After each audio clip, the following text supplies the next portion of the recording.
Macmillan Audio presents Most Wanted by Lisa Scottoline. Read for you by Julia Whelan. The cradle rocks above an abyss. Vladimir Nabokov. Speak, Memory. Chapter 1. Christine Nilsson walked to the closed door with anticipation. She knew everyone was waiting for her inside the teacher's lounge, ready to surprise her. She'd guessed what they were up to, leaving their classrooms after the dismissal bell, then her principal summoning her for a quick meeting, even though there was no such thing at Nutmeg Hill Elementary. It was sweet of them to throw her a goodbye party, especially on the last week of school when everybody was crazy busy.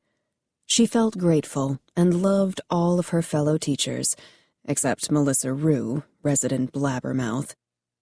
Christine reached the lounge door and plastered on a smile, then stopped herself before she turned the knob.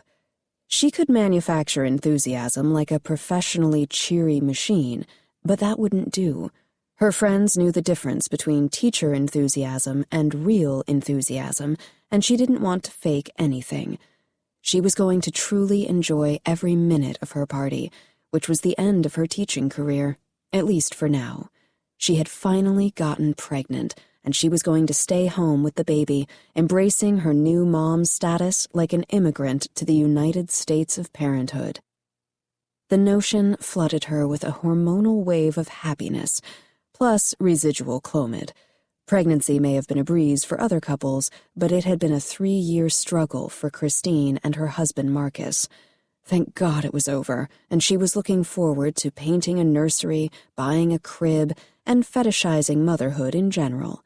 She'd read the baby books and visualized her baby at its current stage, 2 months old and curled like the most adorable shrimp ever. She couldn't even wait for her baby bump so she could wear ugly maternity clothes. A smile spread naturally across her face, and she knew it would remain in place throughout the party, if not forever. She opened the lounge door. "Surprise!" everybody shouted, a gaggle of female teachers with end-of-the-day grins, their makeup worn off and their hair slipping from ponytail holders. There were only 2 men, Jim Paulson, who was rail-thin and taught gym, so he was obviously called Slim Jim, and bearded Al Mirose, who taught 6th grade math and was the faculty trivia expert, whom they called Trivy Al. Bowls of pretzels and potato chips sat atop the counter next to paper plates, solo cups, and liter-sized jugs of Diet Coke.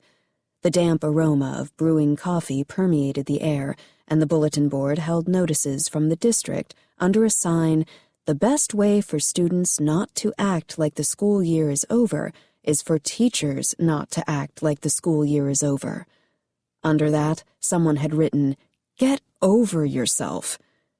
Everyone hugged Christine, filling the small windowless lounge, which had a few fake wood tables and chairs, a donated coffee maker, an old microwave, and a brand-new TV playing cable news on mute. They'd won the TV as a consolation prize in a contest for Teacher's Lounge Makeover, but they deserved first place. Burn in hell, Dunstan Elementary. "Thanks, everyone," Christine said, overwhelmed by their kindness, and she felt how much she would miss them after 8 years at Nutmeg Hill. She was the reading specialist on the instructional support team, helping students who had reading issues, and she'd grown closer to her friends on the faculty since her fertility drama. They all knew bits and pieces of her story, and they'd been kind enough to ignore her premature hot flashes from Pergonal or to schedule meetings around her doctor's appointments. Christine was grateful to all of them except Melissa Rue, who'd caught her throwing up in the ladies' room and blabbed about her pregnancy. Everyone had assumed that one of Christine's fertility procedures had been successful, but only her best friend, Lauren Weingarten, knew the whole truth. "Girl!" Lauren shouted, her big arms outstretched in a loose white blouse and black cropped pants, enveloping Christine in an embrace that smelled of fruit-scented Sharpies.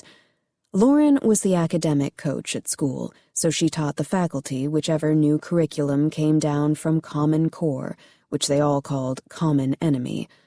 Lauren's oversized personality made her the most popular member of the faculty. Their Pinterest queen, Ed Camp organizer, and head Energizer bunny. This, even though Magic Marker covered her arms like defensive wounds.